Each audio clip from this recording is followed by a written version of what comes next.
The Dream of a Ridiculous Man by Fyodor Dostoevsky. 1. I am a ridiculous person. Now they call me a madman. That would be a promotion if it were not that I remain as ridiculous in their eyes as before. But now I do not resent it.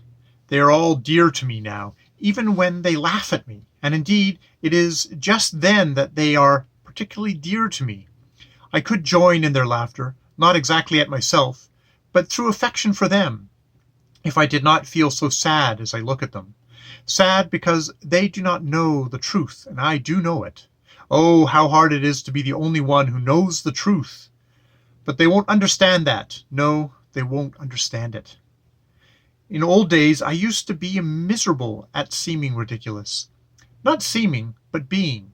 I have always been ridiculous, and I have known it, perhaps from the hour I was born. Perhaps from the time I was 7 years old, I knew I was ridiculous.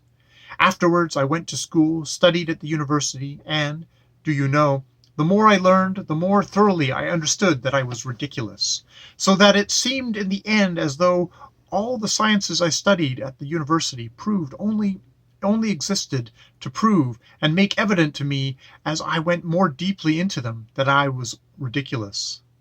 It was the same with life as it was with science. With every year, the same consciousness of ridiculous figure I cut in every relation grew and strengthened. Everyone always laughed at me, but not one of them knew or guessed that if there were one man on earth who knew better than anybody else that I was absurd, it was myself. And what I resented most of all was that they did not know that. But that was my own fault. I was so proud that nothing would have ever induced me to tell it to anyone. This pride grew in me with the years, and if it had happened that I allowed myself to confess to anyone that I was ridiculous, I believe that I should have blown out my brains the same evening. Oh, how I suffered in my early youth from the fear that I might give way and confess it to my schoolfellows. But since I grew to manhood, I have for some unknown reason become calmer, though I realized my awful characteristic more fully every year. I say unknown, for to this day I cannot tell why it was. Perhaps it was owing to the terrible misery that was growing in my soul through something which was of more consequence than anything else about me. That something was the conviction that had come upon me that nothing in the world mattered.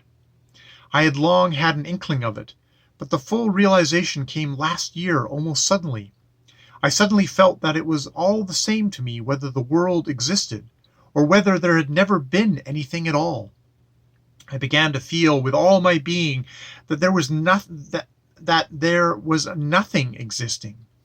At first I fancied that many things had existed in the past, but afterwards I guessed that there never had been anything in the past either, but that it had only seemed so for some reason.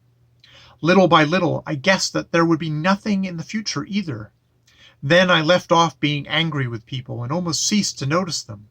Indeed, this showed itself even in the pettiest trifles. I used, for instance, to knock against people in the street, and not so much from being lost in thought. What had I to think about? I had almost given up thinking by that time. Nothing mattered to me. If at least I had solved my problems. Oh, if I had not settled one of them, how many there were! But I gave up caring about anything, and all the problems disappeared. And it was after that I found out the truth. I learned the truth last November, on the 3rd of November to be precise, and I remember every instant since. It was a gloomy evening, one of the gloomiest possible evenings. I was going home at about 11 o'clock, and I remember that I thought that the evening could not be gloomier, even physically. Rain had been falling all day, and it had been a cold, gloomy, almost menacing rain, with, I remember, an unmistakable spite against mankind. Suddenly, between 10 and 11, it had stopped, and was followed by a horrible dampness, colder and damper than the rain, and a sort of steam was rising from everything, from every stone in the street, and from every by-lane, if one looked down it as far as one could. A thought suddenly occurred to me that if all the street lamps had been put out, it would have been less cheerless. that the gas made one's heart sadder because it lighted it all up. I had had scarcely any dinner that day, and had been spending the evening with an engineer and two other friends. And two other friends had been there also.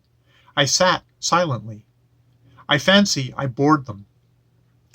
They talked of something rousing, and suddenly they got excited over it.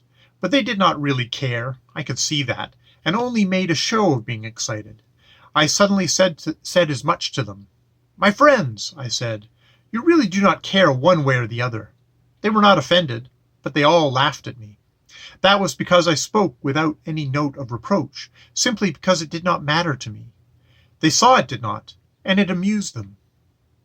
As I was thinking about the gas lamps in the street, I looked up at the sky. The sky was horribly dark, but one could distinctly see tattered clouds, and between them fathomless black patches.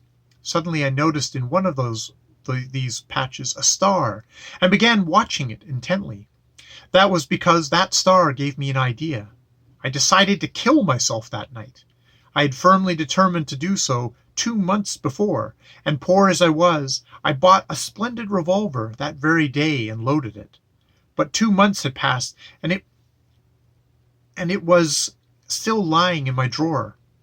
I was so utterly indifferent that I wanted to seize a moment when I could not be so indifferent. Why, I don't know. And so for 2 months every night I came home, I thought I would shoot myself. I kept waiting for the right moment. And so now the star gave me a thought. I made up my mind that I should certainly be that I made up my mind that it should certainly be that night. And why the star gave me the thought, I don't know. And just as I was looking at the sky, this little girl took me by the elbow. The street was empty, and there was scarcely anyone to be seen. A cabman was sleeping in the distance in his cab.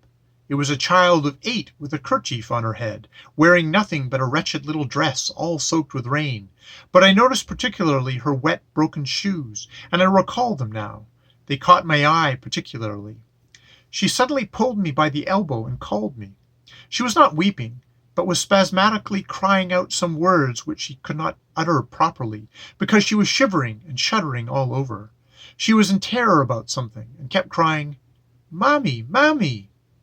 I turned facing her. I did not say a word, and went on. But she ran, pulling at me, and there was a note in her voice which in frightened children means despair. I know that sound. Though she did not articulate the words, I understood that her mother was dying, or that something of the sort was happening to them, and that she had run out to call someone, to find something to go help her mother. I did not go with her. On the contrary, I had the impulse to drive her away.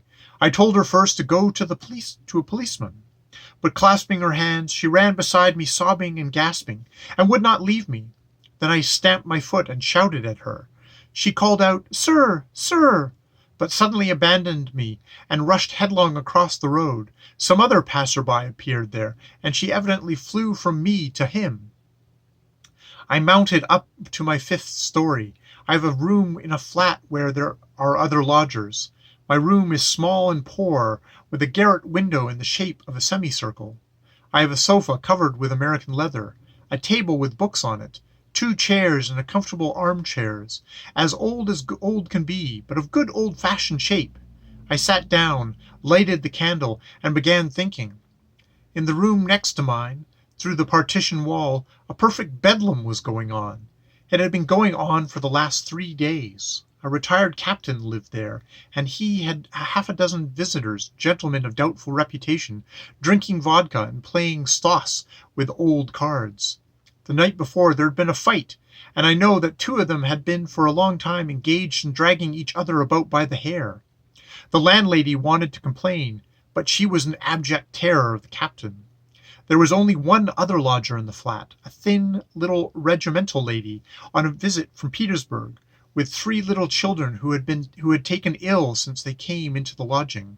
Both she and her children were in mortal fear of the captain, and lay trembling and crossing themselves all night, and the youngest child had a sort of fit from fright.